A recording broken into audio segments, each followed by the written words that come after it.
I just want to just hand it over to our panel pretty much. We've got an amazing lineup of speakers. So we're going to have, we've got Cerasela is going to kick it off with a framing kōrero. Then we're going to have Nanaia, then Kiriwaitinga, and then we'll end up with our mate from Aussie, Dan. So we're just really blessed to have you here. We've got about an hour, but because, well, roughly an hour. And then after this panel, we'll have a bit of show and tell. Katie Lee's going to take the floor and do a bit of show and tell with the report that's sitting on our tables. That's just hot off the press, and literally hot off the press. Me and Maya just walked across the way and picked up the box, and so it's a brand new document there. But so our panel is talking about negotiating agreements. So we've had pathways to benefit sharing. Now we're going to be talking about nuts and bolts, getting down to brass tacks. How do we negotiate these sorts of agreements, whether it's access and benefit sharing or other arrangements, which is going to be fascinating, I'm sure. So we'll hand over to our first speaker. Kia ora. Kia ora, Jason. Thank you very much, and kia ora, everyone. It's great to be here, and it feels a little bit overwhelming after all the intense discussions and really, the knowledge and the experience that was shared in the morning. And here we come, a little bit in the afternoon with the nuts and bolts. I like how you put this, Jason. My name is Cerasela Stancu. I work for an organization called EnviroStrat. I am from Romania originally, but been living in New Zealand for almost, actually at the end of this year, almost 20 years now, with some little interruptions. I've had I have a background in environmental management. I worked for about a decade for Manaki Whenua, where we set up back in the day the Sustainable Business Research Area. So those were the times of foot miles threats in the market, and how New Zealand position itself, and making sure that we maintain access to markets. So how interesting that the conversation has changed so much in the last 20 years. And then work for government in the market as well, and now working for EnviroStrat. I need to qualify in terms of my presentation. So really it's on the one hand reflection of our experience in New Zealand, but as well as in other parts where we've worked. I come from an NGO background back in Romania, so worked with NGOs back in the day in the 90s. And those were the times when we were dabbling in what we called in those days NGO financing. And it was this idea that community groups cannot continue to rely on what the government provides and so on, and we have to come up with ideas and social enterprises and so on that will give us, on the one hand, the resources to do what we set out to do, but also to have that independence and the ability to, lobby, advocate, influence policy, and so on. In terms of EnviroStrat, we are a natural resource and project development company.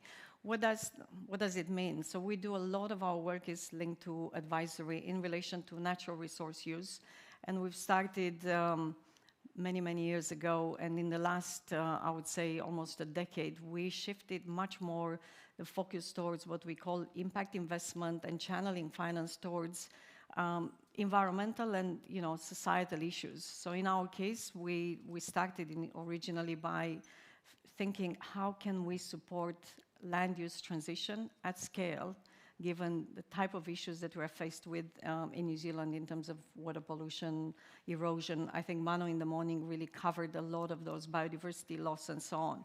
And it was an experience 7-8 years ago, and from there on, it seems that we've been more successful, and I'll reflect quite a bit of this presentation, in the marine space, where we've worked on a couple of projects, which are what we call impact investment projects, that are broadly based in all sense of the word in terms of partnerships with universities, with partnerships with the community, with iwi, with hapu, partnerships with those that deal with value chain and so on. But also in terms of topics. So, and I'll talk more today about Green Wave, which is a community, if you want, based initiative to support the development of seaweed development, seaweed sector in New Zealand. When I think about benefit sharing, and when we talk about these negotiated agreements, really, in our experience, quite often, there is a lot that goes, a lot of water under the bridge until you arrive to a point where you talk about strict negotiated agreements and contracts and so on. And I would draw, more the attention to, first, we have to generate that benefit. We have to think, how do we get to, what we are trying to achieve? And often, what we've seen over the number of years where we had attempts that were, like I said, successful, but not always successful, is that you realize the importance of actually engaging with everyone who has a mandate, who has a right, who has knowledge. And it's all this really operating on that basis of trust to even see whether the idea that someone has in mind has got any legs to run. So we call often this the sort of the project feasibility, or even pre-feasibility idea. Is it what we're thinking that is needed in this community, in this catchment, and so on? Does it make sense? And so on. And it's really much later, in this cycle where we get into the nitty-gritty of negotiated agreements and so on. And on this slide is really just, trying to kind of put at a very high level some of the observations that we've seen, not just linked to work in New Zealand, but also some of our international work. And we do work, especially in the blue economy and marine spatial plan place, and that was very interesting to hear John talking about spatial planning and the importance of actually, thinking in these terms which are very place-based, not just because nature is a place-based value, but because people are place-based and everything is place-based. So thinking a lot more in terms of spatially, it's really, really important. And with our experience, it's been on terrestrial, but quite significant these days in marine space. There is, when we look at the work that we've done internationally in New Zealand as well, I see, some, I don't know, should I call them kind of bigger trends development, one of which, and perhaps the most important, and what's been the topic of what we covered earlier today, is around the empowerment of communities and really the involvement and the interest of community groups, iwi, hapu, and so on, to make this transition from, being guardians of the place, but also seeking that, development, economic, socially, skills building, and so on. So this shift towards more of a, if you want, social enterprise. And we've seen groups all around New Zealand that are coming into that space. What this means, though, is that, when we talk about benefit sharing and so on, we make some assumptions that there is strong knowledge in these often community-based groups or hapu or even whanau. I think we were talking with some in the room. There are initiatives at whanau level, and we make assumptions that, they understand even terms like benefit sharing. They understand legal terms around contracting. I think there was a mention that, law-based contracting and so on. All of this space, it's actually a space of growth for communities. And to get there, we need to put, to take something out, to expect that they're able to capture, recognize the benefit, and then deliver the benefit. We have to also invest in building those skills and building that knowledge in a way that we haven't done in the past. And, in New Zealand, we do a lot of work, and, particularly, I would say, Maori, and a lot of work that is always volunteer. Now, when we talk about benefit sharing, when we talk about negotiated agreements, this is not just what we do when we have time. These are commitments, contractual commitments, and so on. So it's a bit of a, it's a mind shift in terms of how we look at these aspects. But it is a change, And I think it's a great change in communities because they take control, and they have a greater say, and they capture opportunities in a way that we haven't in the past. And in New Zealand, we still have a long way to go, because if we talk about natural resource management, for example, locally managed natural resources, these are concepts that we don't really have them in our policies. There is still a long way for us to go that we can transfer these responsibilities into communities. The other one, and I'm really kind of going around with some ideas, is also some of the, in terms of this, some of the challenges around benefit sharing mechanisms, and especially when we talk about contracts and negotiating contracts and so on, is the aspect of accountability. I think in the morning there were a couple of the speakers who talked about that. Entering into some kind of contractual arrangement, you bring something to the table, but there is also a responsibility to deliver something. In our experience, not so much in New Zealand, but other parts of the world, when we talk about benefit sharing in terms of natural resource, small community-based solutions and so on, often these are what people do in their community, and all these contractual things are, is that something that is going to be enforced? What if I'm not going to deliver the seaweed on time because it goes in, I don't know what value change for Cargill, and I'm getting paid handsomely for that. So accountability, again, is a principle that needs to be recognized for the responsibility that it puts back on all of the parties that are, that participate in a benefit sharing agreement. And I should say that, again, in our experience, when we talk about natural resource solutions to environment and so on, there tends to be more than two parties always. So these are complex collaborations and so on. Looking at what we've seen, and again, what I'm sharing here is really through the experience of EnviroStrat. So we're looking at nature markets, we're looking at how we can leverage some of the innovations, so not just rely on existing commercial value chains, but it's also about leveraging the new world that is coming, that of carbon and blue carbon and biodiversity credits and so on. When we look at that, we see innovation partly also that is facilitated by technology. It really is, it's awesome to see that now there is clarity in terms of policies, if you want, or expectations at standards, certification level, that in some cases it's very clear that a certain percentage of benefit has to go back into the community where that benefit was generated. So it's not even a matter of negotiated agreement. It's actually a part of some of the existing biodiversity standards that they expect that 60% of the benefits will return to the community, including at times, but not always referring to profits. We can do that now because we have technology.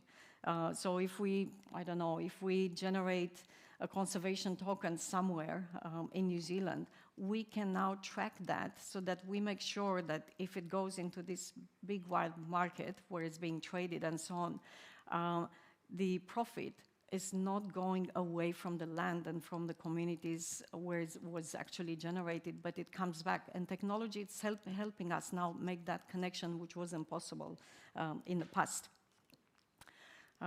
Mindful of the time, I just want to touch a little bit. This is, I was mentioning, this is one of our experiences in terms of projects that we are still in a proof of concept phase.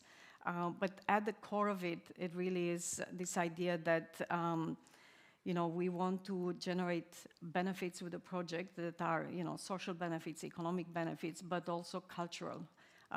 As an organization being based, working from New Zealand, we see the recognition of Maori and Indigenous values and aspirations as critical to everything we do. So if you don't recognize that working in natural resource sector and so on, what it means in plain terms, it means that you will have risks further down the line. And this is partly why I was trying to say earlier that with every project that is supposed to lead to benefit sharing and so on, there are risks, there is impact that you're seeking, and there are returns that some of the players want as well. This is, Greenwave is really an effort, if you want, to create a seaweed sector in New Zealand. So in New Zealand, we have a number of uses of seaweed and successful businesses, but it all relies on taking the seaweed free from the beach, from the environment. And it goes to that point, you know, we take from the environment all the time, but, you know, when are we supposed to actually put back and replenish? So this project is actually about really proving that we can, in the first place, farm seaweed in New Zealand, which is really fascinating if you think that we are a Pacific country, but in New Zealand we don't have the tradition, we haven't in the past farmed seaweed. So there is a lot of learning to be done from this pure, if you want, productivity, how you grow it, how you deploy it, you know, at what temperature, in what conditions, in what sites, and so on. So it's a lot of technical, I would say, production focus. But then it's also about actually how do we support aquaculture growth, but also doing it in a manner that is, you know, environmentally optimal, and that we don't create, in this way of farming, we don't create more impact on the environment. So this is, if you want, basic knowledge that we have to build through this process. And for this, we have, you know, a range of partners, because we have to cross all the dots and take all of the perspectives in the, what we call the design of a concept like this. You cannot go back and think, you know, well, I haven't consulted, or I don't have the right participation in the project. In our case, you know, we have iwi in the steering group, and we see them as a critical partner in the project. Such initiatives cannot actually succeed if it wasn't for you know, value-based and truthful and trusty collaboration. But it's also about actually understanding the commercial opportunity. It really is, you know, we talked a lot about benefit sharing this morning, and the fact that we need to get the balance right between, you know, people, profits, and recognizing the values of Indigenous people. But amongst all of that, we still have to look at this idea of what does it mean, a viable seaweed chain, and also who should be the players in that chain, and how do we engage the people in the community so that they are not just the, I don't know, the farmer that does a particular task, but they're actually fully invested in that opportunity. So it's much more embedded at the core of the business, and that's kind of the thinking, you know, where we follow these clear principles. And just to kind of close a little bit with this idea of shared benefits, and how we think about the benefits. And that's not something that, you know, us, EnviroStrat, came up with you know, as we were doing some project planning and so on, but these are actually benefits that were identified through really a lot of conversations over a lot of time with different partners to say, well, what are the different players in the different collaborators expect to take out of these partnerships, but also what is it that they're bringing in? And that includes iwi or hapu, but also, you know, University of Waikato that does a lot of the technical research, or Kotahi Institute.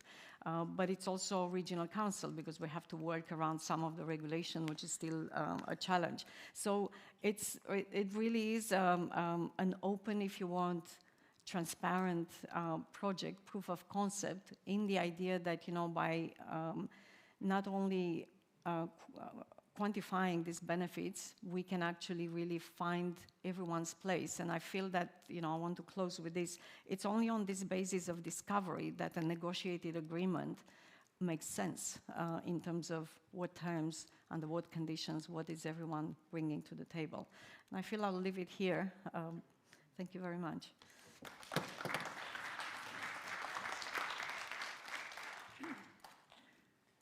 Well, kia ora tātou.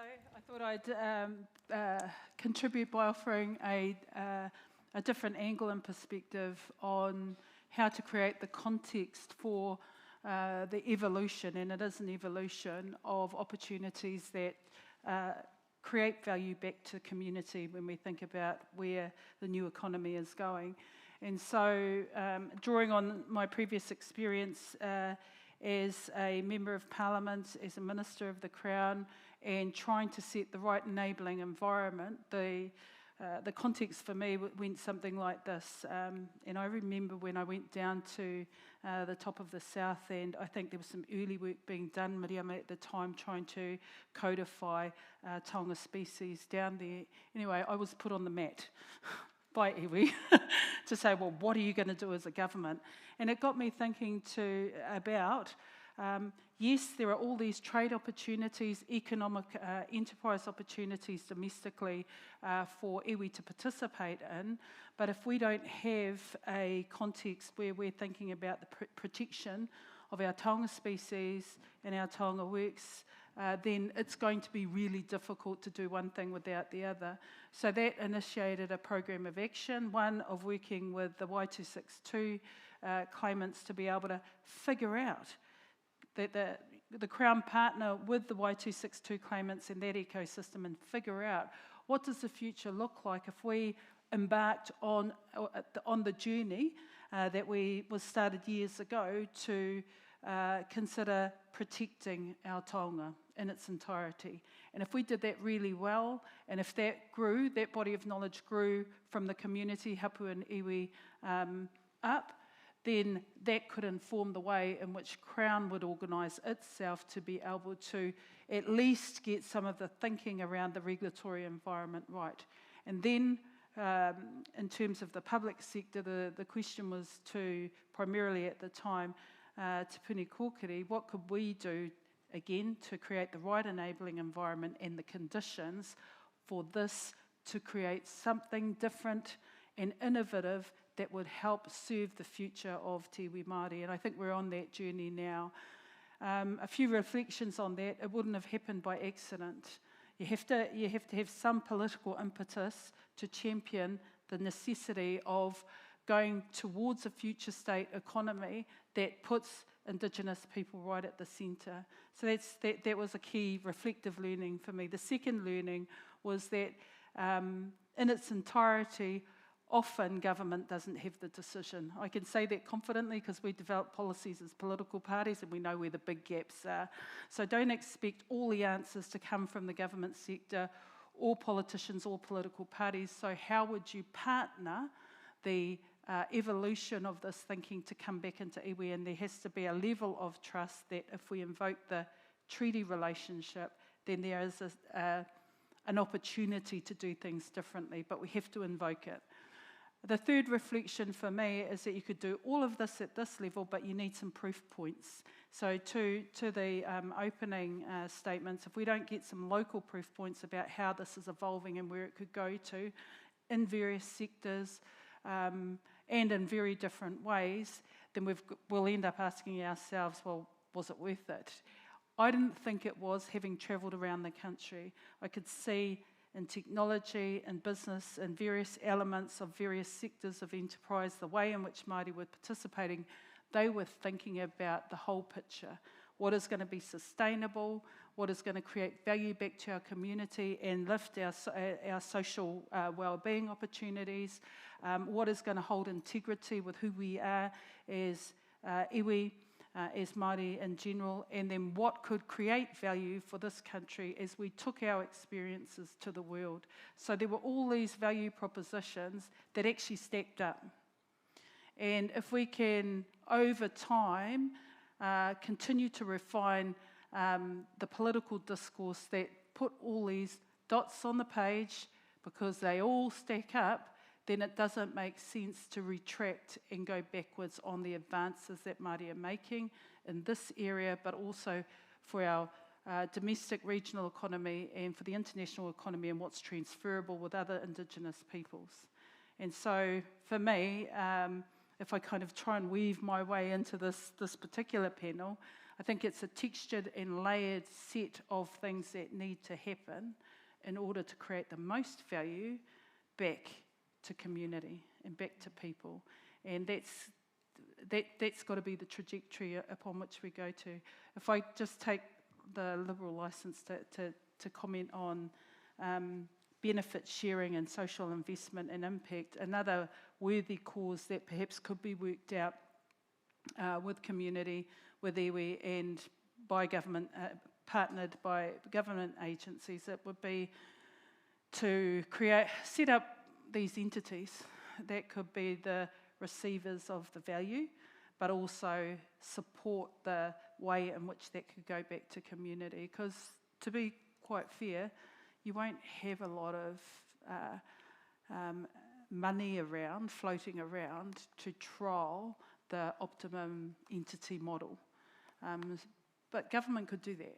Government could do that, but in a way that it's, again, a partnered, co-designed approach to ensure that as we're designing the model and trialling the model and continuing to adapt and refine the model, then it's something that could work at a very practical level so that you're not only attracting private investment from New Zealand, but you're potentially attracting investment from international groups who have the same cause, like, for example, in the area of biodiversity. So that's a gap that I can currently see in the system. But I won't go on too much more. I think my job, Jason said, was to respond to questions. But I hope that gives you a little bit of an insight as to a layer of context that, in my mind, has to be visible.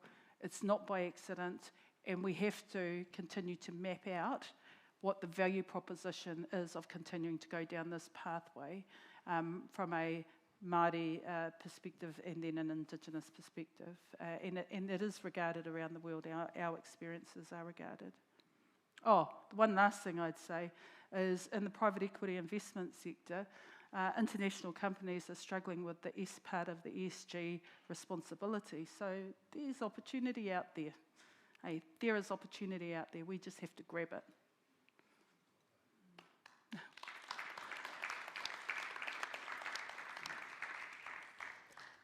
Do you mind if we pass it over so I can just get my handbag and I'll be the last speaker? That's okay? Oh, sorry. All right, thank you. Thank you. I mean, I've already talked, and I guess for me, there's a few points, I guess, to add that I think are important about thinking about and negotiating ABS agreements or access or benefit sharing. And I think it's important, first of all, to point out that, you know, access and benefit sharing under Nagoya Protocol and in thinking about it through that lens, Nagoya Protocol is just a tool, it's not perfect, is that it provides people an opportunity also to say no to things. Like if there's a community that doesn't want to go ahead with something because it's a totemic species or a really culturally significant species, and there's been plenty of examples of this, it provides an opportunity to it might be to say no, or it might be to put very strict terms on how research or commercialisation might occur. And so it's really important for Indigenous people, for communities, small, you know, in Australia, there's lots of Indigenous startup bush food enterprises to really think carefully about why they're doing it, you know, and for knowledge holders also to think carefully about why they're doing it. And there's all sorts of different reasons. And we've talked to lots of these different groups that are interested in commercialising it. Sometimes knowledge is being lost. Elders aren't passing it on to their younger generation. This is a way to sort of bring it forward, to bring it into, you know, the contemporary era, something that's been passed down through hundreds of generations sometimes. Sometimes it's because of broader benefit. We often do hear people say that we want society to benefit. We have unique knowledge that might be medicinal, might be food-related, might be other things. We want to share it with society because society can benefit, and there's a lot of problems in society. And obviously economic factors are a huge part of it too. Sometimes it's about getting benefits and jobs, and like I think I talked a little bit about supply chains and value chains. So people could be supplying the resource to the companies and involved in that new industry, and I think that's also an important thing to recognise. There's all different reasons why you might have an access and benefit sharing agreement and want to partner with researchers and companies. And so I think that has to be really well thought through, though, because there's plenty of opportunity for, you know, mistakes or problems down the line, and thinking through the long term of what that partnership and relationship would look like. Picking your partners is really important. And then obviously thinking through all the different conditions and the longevity of the agreement, even things like dispute settlement, all those sorts of things, intellectual property, and all sorts of different benefits. And so that's why I deliberately sort of talked a few examples through. We've looked at a lot of different examples around the world. And you can have all sorts of different benefits that might suit different circumstances and different communities and knowledge holders. The only other thing I really wanted to say was that in Australia, there's been quite a big push. There's the First Nations Bushfood and Botanicals Alliance, and there's a number of different groups like the Federation of Victorian Traditional Owners Corporations. They've put out these statements on bushfoods and botanicals, and they talk about benefit sharing and the needs for benefit sharing. And they're also very much talking about the need to increase Indigenous ownership in the space. So businesses that own part of the space, and even having like a certification trademark type thing for those businesses. So there's the thing called a certification trademark called Supply Nation. So that's Indigenous-owned enterprises in Australia for tendering for all sorts of jobs, and it can be anything. But there's an interest in, do we take that further for this sector, for bush foods, botanicals, medicines, etc. To kind of put a stamp on this is, these are Indigenous-owned companies, because there's a huge number. I think there's a speculation about the number, but only 1 to 3 or 4% of bush food and botanical enterprises in Australia are Indigenous-owned and run. That's pathetic. It's tiny, and these are they are taonga. They're treasures. They're knowledge that's been held for thousands of years, and it's mainly white farmers that are now producing wattle seed and macadamia and things like that.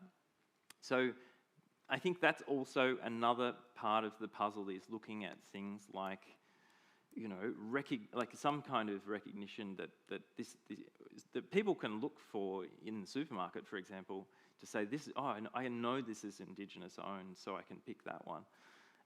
So it's not just about, for me, I don't think it's just about benefit sharing. This is one of the tools in a wider discussion. And I think it is important. We can certainly ask me questions about the different agreements, but I think there's also other things happening in the space that we need to be mindful of. People thinking about geographical indications, and there's pros and cons to how those sorts of certifications would work. But yeah, happy to talk more about these and leave it open to questions. Thank you.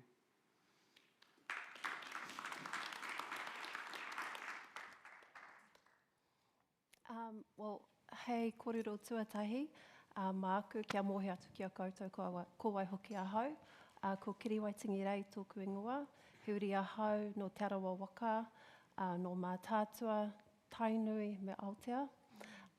Nei rā te mihi ki a koutou katoa, tainoa ki a koe e te whaia mā reikura, e whakakanohi nei i a kingi pōtatau te whirowhiro, te tuawhitu, me te kāhui ariki, nei rā te aumihi mahurangi ki a koe. Kia ora everybody, my name is Kiriwaitinga Rei. I'm the head of Māori Alliances at Zespri.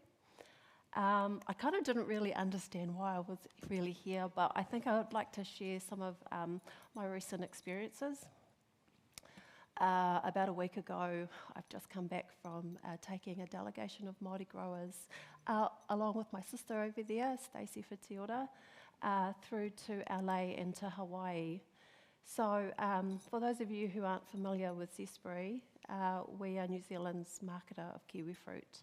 We're what you call a SPE, or a single point of entry. We have legislation and regulations under the Kiwi Fruit Regulations Act 1999. And what it basically does is it sets out what our key activities are for Zespri. But within the regulations, it allows for collaborative marketing. And so before I joined Zespri, I was also part of the executive of Māori Kiwi Fruit Growers. I think kiwi fruit is a really great industry for our people. We make up about 9 to 10% of New Zealand's supply. Zespri had a revenue of about somewhere around about 4.5 billion in terms of revenue for the last season, and it's likely that it's going to be much higher. Māori make up about 25% of the permanent workforce, and give or take 40 to 50% of the seasonal workforce. It's predominantly based in the Bay of Plenty. 79% of our fruit comes from that region. And there's been some really exciting initiatives. Last year, Māori kiwi fruit growers applied for and were successful from our regulator, Kiwi Fruit New Zealand, to be a collaborative marketer. So under the regulations, Zespri is, as I said, a SPE, but it can allow for other players to come in and collaborate with us in terms of our marketing, because we market to 50 countries throughout the world. And, you know, we can't do a good job everywhere where we are, so that's why we have our collaborative marketers. But basically, Māori kiwi fruit growers were awarded this is a picture from our launch, the collaborative marketing program for the entire Hawaiian, for Hawaii. So we had a launch which coincided with Festival of Pacific Arts and Culture. That was deliberate, because I used to be a kaihaka, and I know the winners of Te Matatini get to go to FestPac. And so I deliberately said, no, we'll do our launch this year. And so I guess what you see is, I guess, the te whakatinanatanga o ngā moemoea o ngā kai tipu hua kiwi. So we have had, or Zespri have supported the aspirations of our Māori kiwi fruit growers. We have provided them with funding, and they've also received government funding as well through the SFFF to be able to be a collaborative marketer, and also more recently with Ministry of Foreign Affairs and Trade, and that's us leveraging our relationships. We've also did a bit of collaboration with Te Matatini and also with Creative New Zealand, because I think a really important part of Māori doing commerce is the immersion of our culture. You know, we don't separate ourselves out like, oh, this is my commercial side from, you know, what I do at home and what I do with my whānau and my hapu. We bring it all together. And so we were really lucky. In that photo, you actually see the chairman of Zespri. He's there, and the tall, dark man in the second row, he is the president of Europe and North America for Zespri. So what we were able to do is we were able to get real buy-in from Zespri, and then also had the support of Te Matatini. So we had, I think we had Selwyn Parata there, the chairman of Te Matatini, along with Te Whānau Apanui. But more importantly, we also drew upon the strengths of our relationships, and we have our kaumātua there, Turi Ngātai, who I took with us, along with all the other movers and shakers in Māoridom. But Turi was there, and we were able to leverage his relationship as being part of Te Kaumārua. And we had Kingi Heitia, he sponsored our event at the Prince Waikiki. So I think what you're seeing there is that partnership that our wire over here was talking about, you know, between commercial and, you know, government, you know, our whānau, te iwi Māori kind of coming together to launch something which is really special. We know that Zespri is right behind this initiative, and so Māori kiwi fruit growers are the export on record for Hawaii, and we're also looking to support them to explore other markets, probably in particular the Middle East. Oh, and thank you for that. So that's why I needed my bag, so I could send Wallace some photos. What you're seeing here is co-branding. So Zespri has allowed Māori kiwi fruit growers to explore co-branding, and that's what you're seeing right there. We've used the manu that's right there. It's te amokura. That's the amokura bird, which is a very special bird in Te Ao Māori and also in the Hawaiian culture, and we're using that as our hononga between our two people. And you can't quite see it, but there was some co-branding that we're working on with Zespri, which is amazing because Zespri is the largest international marketer of kiwi fruit in the world, and to be able to work alongside Zespri, I think is a really positive step forward. There's another photo of our launch right at the end. Oh, and there was actually another picture, but it's not up here, and that was one where we had done some work. Zespri has a really strong innovation arm, and they had looked at packaging with using sustainable products and recycled materials, and the picture's not there, but we had used some of that packaging and also work done by one of the people who was there, oh no, can't bring that back up, Maihi, but he was working with Massey University, and we had, I think they're called orthetics, but we had kōwhaiwhai patterns in our packaging, and that's an example of kind of what it looks like when we as Māori do things our own way, but you know, I guess we're going into the commercial world. We kind of, oh, here we go. There's the packaging right there. So there's orthetics. It came out of our innovation, a collaboration between the innovation department at Zespri and Massey University, and we had the person who came up with that come overseas with us, and so that was part of what we were doing when we were in Hawaii. But really exciting steps forward, looking at other markets, particularly into the Middle East, and also potentially with Europe, because we do know that we have a free trade agreement that was recently signed, and also the Indigenous chapters that are in there that will really strengthen our commerce. We're really looking to see if we can talk about provenance. So all of the kiwi, so we've had some kind of, I guess, collaboration with the post-harvest facilities back here at home, where we're wanting to source all of our Māori kiwi fruit to go into Hawaii, so that we can talk about the provenance story, and also really talk about and bring our growers into market, and also have them kind of be the face and telling the stories of how we grow our kiwi fruit our way with our own people on our own land, and just really having some authenticity around our story. So I think that's me. Kia ora.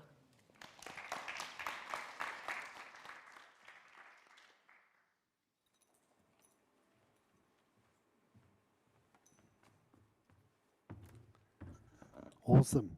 Kia ora rawatu. Kia koutou. So we've heard about political imperatives, context, the importance of care, and being clear about the reasons why we would approach access and benefit sharing. We've heard examples of collaboration, culture and commerce, and fusing those things together, and also an advisory firm that's working in the area of environment and development, and actually doing the stuff, not just talking about it, actually proving the concept in terms of the potentially building a seaweed industry in Aotearoa. So pretty amazing kōrero from our panel. So I'm going to open up the floor to questions. So pātai, any questions that you would like to pose to our... We've got a question. Oh, over there. Kia ora.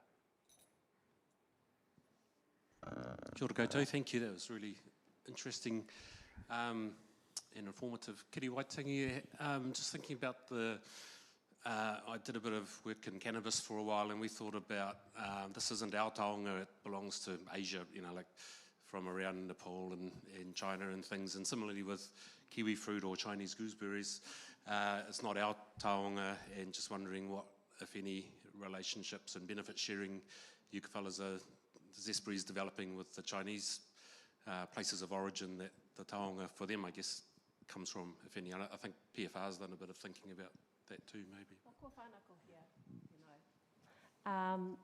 sorry, I just said kua whānako here, e ngā rā o muri. So I think there is, so we have what they call PVRs, or plant variety rights, and we've got gold and red varieties. And I know that people in China are growing our gold varieties. And our kapukuriri, some of our growers, they're quite upset about that, but probably not, no. But, I think when we do commerce and when we do our relationship buildings, you can see that we have a very different way of, I guess, it's not so transactional, it's based on relationships.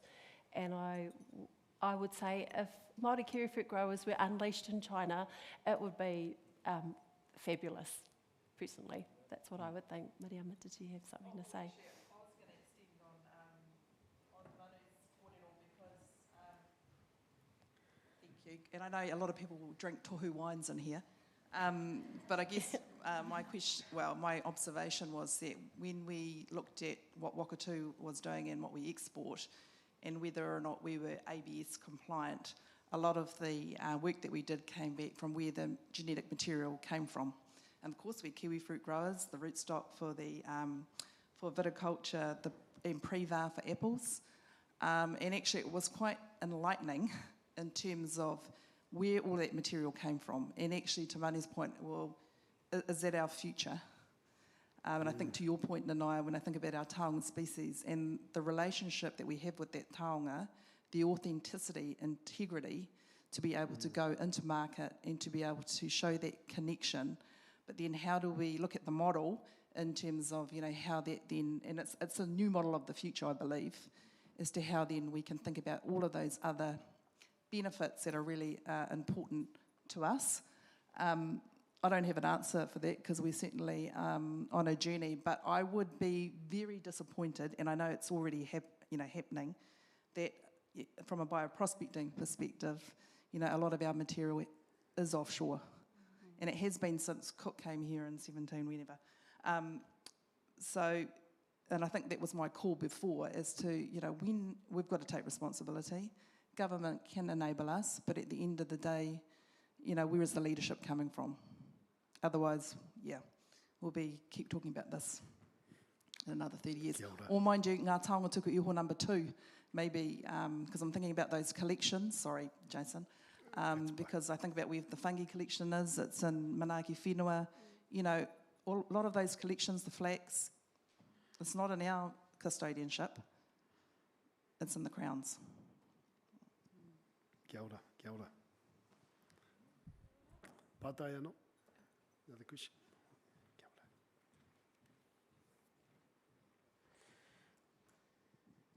ora. Just sort of thinking about the point you made about development of products, and then the point then about authenticity and integrity. When I think about markets and I think about price discovery as one thing, is like the bird, is there other elements there that become or make a product higher value than something, say, that's in China? Because it's the proper pollinators that get to the species, it's the soil type, are those types of authenticity and integrity, some of the things to think about or are being done? I think that question's for me, but Zespri has they have a very high standard in terms of fruit that is able to be exported overseas, and so they spend a significant amount of money marketing and also putting work into innovation. And so part of the reason why Zespri is able to command a premium, because it's a very lucrative industry, is because of the quality standards that they have. But what we're wanting to do with Māori kiwifruit growers, or what I'm trying to do in my role supporting Māori kiwifruit growers, is to be able to tell our story, because often our story, our Māori kiwifruit grower story, is part of the bigger story for Zespri, and they often use a lot of our kōrero, our people, our pictures to sell to sell kiwifruit all around the world. But we want to be able to do it ourselves in our own way, to tell our own stories, and then also to see the benefits coming back to our communities. And this is the opportunity that collaborative marketing has, because it allows us to move from being just at the gate, the orchard gate, further up through the value chain. So, you know, we get to work with the distributors, we get to work with the retailers, we get to present our Māori growers, to tell our stories, and then hopefully open up more opportunities for collaborative marketing programs throughout the world. Because there's 50 countries that Zespri exports to, and we need more than one. We've got our eye on a couple. I think if we take it to taonga species, there's a slight window there where you could have value attribution through the validation of products that come from endemic species here in Aotearoa. And there is a gap in our regulatory environment, and that's why I think as the Y262 work continues to evolve in tandem with other things, I think we will be more informed, whether that's driven through the Y262 work or other work, and then putting some pressure on the government of the day as to how to think about this. Because, for example, if right now there's a domestic product, a local product producer here in Hamilton doing farmer skincare, and they've used the current patenting process for mamaku. You know, there is a high value attributed to that over in China. They have some distribution here in Aotearoa through a chemist chain, but actually where they want to get to is to be able to ensure going forward that they continue to, I think, create value from a truly endemic species. And I think that's where a lot of our people who are looking at the development of a range of products, if we have the right protection regime, and then we start identifying how we can assign authenticity through provenance, have value attribution, have it recognised within the trade agreements, because quite simply, your tariff quotas and your trade agreements talk against doing ABS and kiwi fruit. So, I mean, that's just at one level. And we're conditioned in the current trade context about how those agreements are reached and which sectors get the best benefit from that anyway. So there are hurdles and hurdles within the current trade system. But my simple response is for Indigenous peoples, until we get to that point where we can assign value attribution and authenticity to endemic species within a country, we will struggle. We will struggle. Kia ora. Probably got time for a couple more questions. Yep, at the front here and then.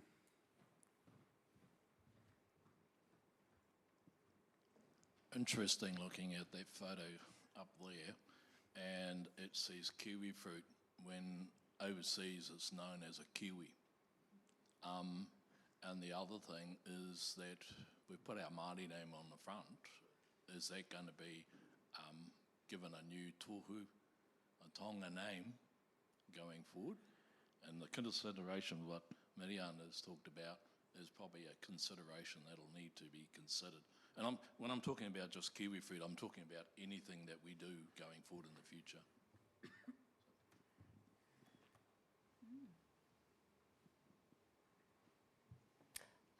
Well, I guess I can just say that was, I guess, a brand that our Māori kiwi fruit growers came up with, and they consulted with growers, and that's what they're going to be using in Hawaii. So, and we call it kiwi fruit, so that's what we called it. Yeah. You know, if you ask me what a kiwi is, I'll tell you it's a bird. So, you know, it's our name, it's our story. I think we should look, though, to your point, Rawson, we should look at what the dietary shift is looking like for the greatest populations. And if China's saying that they want to move away from a meat-based diet to a plant-based diet over the next 15 years, we need to clock in that, because that will have a big impact on our current settings. But where the window of opportunity exists for Māori producers is we can lean right into that space. And again, back to the point of our endemic species, we're at the front gate of opening up what that could look like for plant-based diets and where we take the opportunity. But I think we should look at the dietary shift of big populations and figure that out. And Zespri does quite a lot of work in that space, and we know that our biggest markets are China, Japan, and Europe, and absolutely, it's all about the health benefits associated with kiwi fruit. I thought I'll just pick up on this, because one of the things, and I was looking at the submissions now regarding science reform in New Zealand. One of the interesting suggestions that has been made is around, some of these insights that we get. For example, the project that, I was talking about, it was partly funded by SFFF. And there's been numerous of these innovative, interesting projects. The question is how quick we are when we think about benefit sharing, of opening up what we've learned through those projects, of actually sharing more broadly, in relation to benefits and how they're being captured and what can be done, in a way that we actually not only bring the value further to the community level, but we spread it out as well. And I think that's partly one of those almost like principles in benefit sharing. We need to be a lot more open and, working together around some of this, including, and this is not, because I think Zespri model is one of those models that all of us working in natural resource, we study at one point or another, but it's including in relation to how are the new entities, the new governance models in this new world are emerging, because we actually do not have those new. And I think in New Zealand, I believe there is a lot of innovation in iwi, the dynamic between trust, commercial entities, runanga, and so on, that can give insights how, we can do those things differently, in addition to operating within, existing Western, shall we say, norms, certification, branding, and so on. Kia ora. Kia ora. Last question, or one at the back there.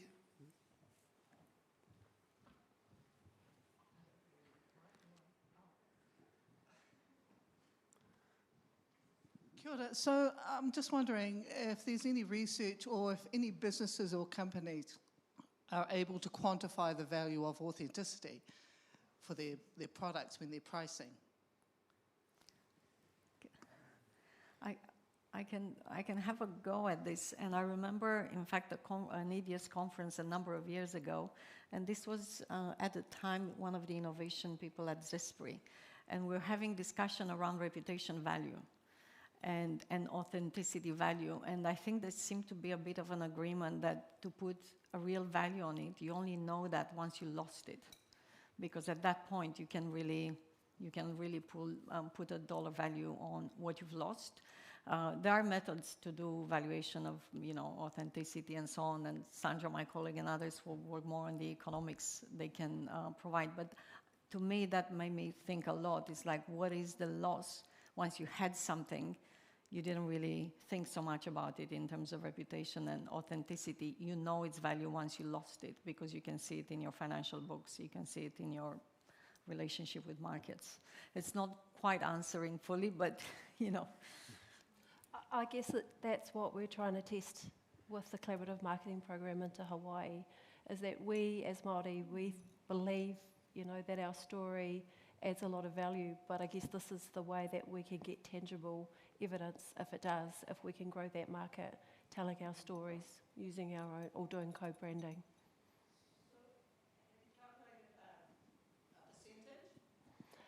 So the aspiration is for it to grow by 10% every year on year, growing that market. So we know how many trays are exported into that market, and we want to see how much we can grow it by. And then that will give us the evidential base to be able to claim, it does what we think it does. Kia ora. One last question over here. Or one more over there. Two. Technical question relates to the authenticity as well, but future markets. What's happening with the discount rate? Because at the moment, when the discount rate sits the way it is, it says that the future's worth less than the present. Yeah. So how do we actually manage discount rate in that context? Because we know that the future's worth more than the present as Indigenous people. So I think that's a tricky one. Sandra, you might try and help here.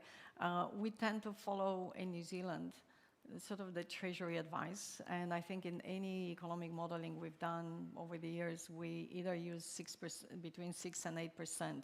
But this is, I would say, a traditional economics view of the world, you know. I would argue that's why Jason's doing this work, because we are thinking about the intergenerational benefits and contribution and what value looks like, what authenticity looks like in a very different way. And you know, I wouldn't be a strong promoter of solely sitting within the matrix of a treasury-defined window, and which is where the Indigenous lens actually adds value to, I think, how we're reconceptualising the new economy and how it can benefit us and the environment and our people and as it goes. Sorry, Jason, no pressure. Fascinating question. It's awesome pātai, and it's just made me think about finance. When I did finance years ago, and the problem with the discount rate, you're right, it does have a reverse effect, and maybe we need to change the discount rate and rewrite the textbook on finance. Yes. Yeah. Thank you. Tēnā tātou. The Future of Certification is a program that is happening right now, led out by Food Safety and MPI. I don't work for them, but I'm aware that Māori growers gave some key feedback last year that talked about value and how would we want the certification mechanism to practically enable the realisation of that value. Traceability, I think about Miriana and what they're doing in Wakatu. You know, our export markets are not able to realise that value of even just the basics of a label on a product, and I don't think our counterparts looking at the future of are actually listening. I'm saying it loud, whānau. Take it where you want to. Kia ora tātou. Yep. Pātai will comment over here, and then we'll come back to the panel last bit. Well, I think it's tēnā tātou. I think when your name's mentioned 3 times, you better say something. When your organisation's mentioned 5 times, you better say something. So, tēnā tātou, ko Stacey Whitiora tōku ingoa, ka whia moana, ka whia kai, ka whia tāngata, me te taharo ku kāinga tuturu. So in summary, I come from a place west of here called Taharo and Kawhia, and it's really nice to be home. Tōku tuakana e Nanaia, tēnā koe, kanui te mihi. Tōku tuahine e kiri kia kaha e hoa, koutou rā e noho ana I te tepu, tēnā koutou katoa. Me te maria, tēnā koutou, tēnā koutou, tēnā koutou katoa. This question of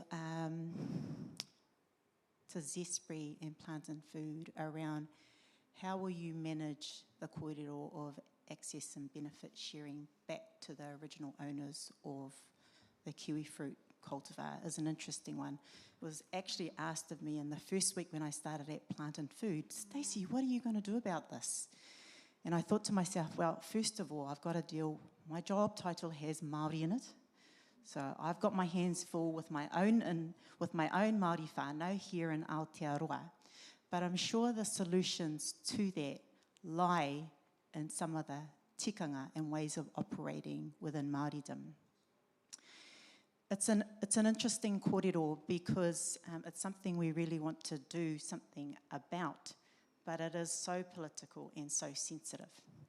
And so I thought I'd just share with you that little old Plant and Food last Friday hosted Premier Li, the Chinese Premier Li, and it was supposed to be a secret, but it was not a secret at all within Māoridom at least.